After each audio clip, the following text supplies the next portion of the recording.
Cam definitely held his ground when the incident happened between him and Suge. I guess showing his concern about why we use this sample. Cam held his ground, so Suge Knight was really trying to press him about that. Trying is the key word here.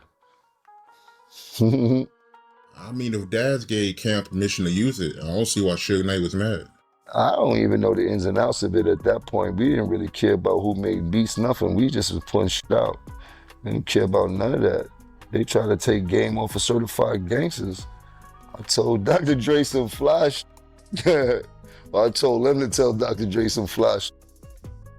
That evening, Suge Knight pressed the incorrect button. Jim Jones recently explained what actually happened when Suge Knight attempted to inspect Cameron. Let's just say that K wasn't giving in to pressure. This wasn't your typical Hollywood run-in either. Cam put a beat, a Tupac sample to be exact, on one of his recordings, which created a great deal of tension. That didn't sit well with Suge Knight. He believed that Cam was demeaning Pac's legacy. However, Jim Jones claims that Cam held his ground like a Harlem general the instant Suge attempted to press him. Jim made it very obvious. The crucial word is trying. Cam resisted Suge's attempts to press him. At that point, the situation became heated. It had nothing to do with fame or money. It was about being genuine, showing respect, and refusing to let anyone stop your bag. Jim Jones even declared at the time that he didn't give a damn about who produced what. All they were doing was pulling music, working hard, and attempting to feed the team. I'm going to play this clip for you now, but before I do, please like, subscribe, and share your comments in the comment box below. Now let's get started. Pac, I heard that Suge Knight, he tried to press Cam over the Ambitions of a Rider beat. Yes, I wasn't with Cam the night it happened, but Cam definitely held his ground when the incident happened between him and Suge. I guess showing his concern about why we use this sample. Cam held his ground, so Suge Knight was really trying to press him about that. Trying is the key word here. I mean, if Daz gave Cam permission to use it, I don't see why Suge Knight was mad. I don't even know the ins and outs of it at that point. We didn't really care about who made beats, nothing. We just was putting shit out. We didn't care about none of that. They tried to take game off of certified gangsters. I told Dr. Dre some flash. I told them to tell Dr. Dre some flash.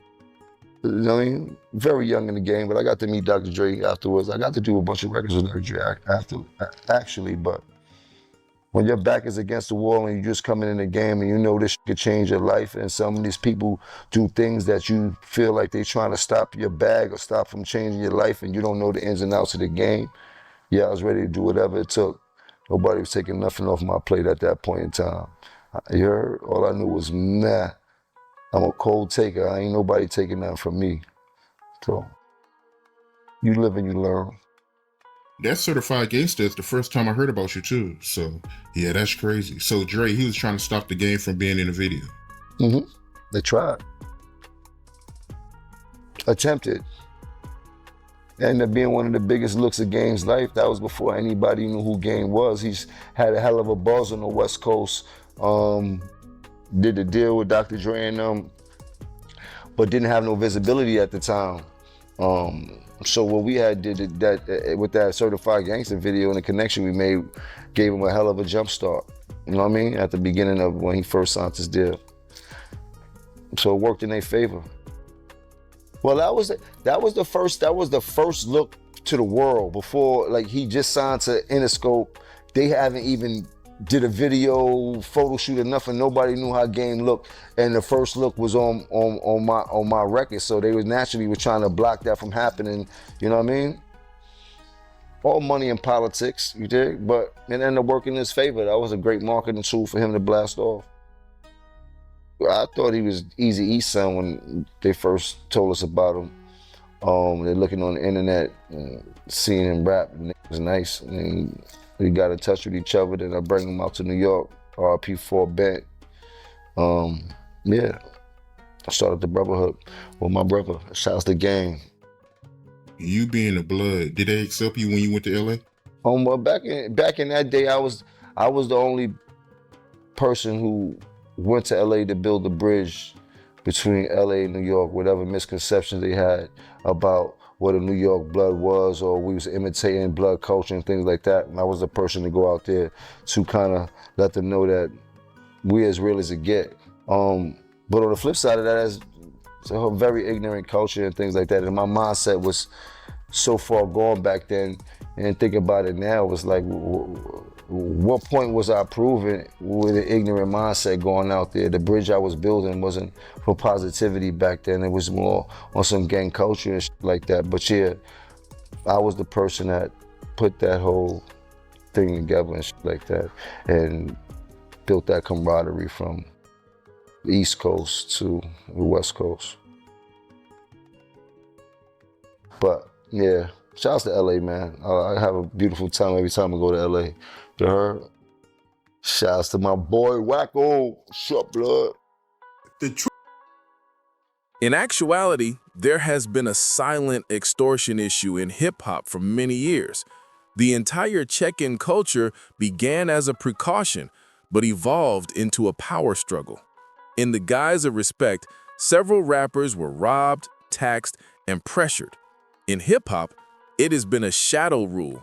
You either pay your dues when you arrive in a city, or you run the risk of being touched.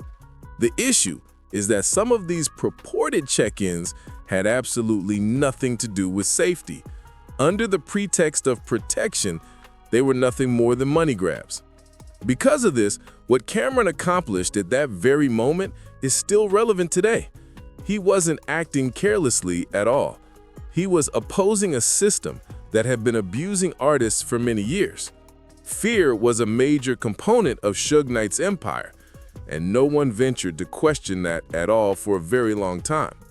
However, Jim Jones and Cameron stood for a new generation, artists who resisted being intimidated out of their publication, refused to fold, and refused to pay to relocate. You have to admire it, because in the grand scheme of things, it's the same mindset that allowed artists like 50 Cent and Eminem to thrive in this field. When they arrived in Los Angeles, they too failed to check in. They examined themselves. They constructed their own team, their own power, and their own security. They realized early on that you would never be able to run your business if you allowed fear to control it. Street politics have long been a part of this game, from dice set to gun to death row. However, how you conduct yourself determines whether you are respected or extorted. While Cameron, 50 Cent, and even Eminem were admired, Suge Knight was feared. There is a significant difference. People avoid you when they are afraid. Respect keeps people standing by your side. And I believe the entire event demonstrated that. Cam showed no contempt for Pac's legacy.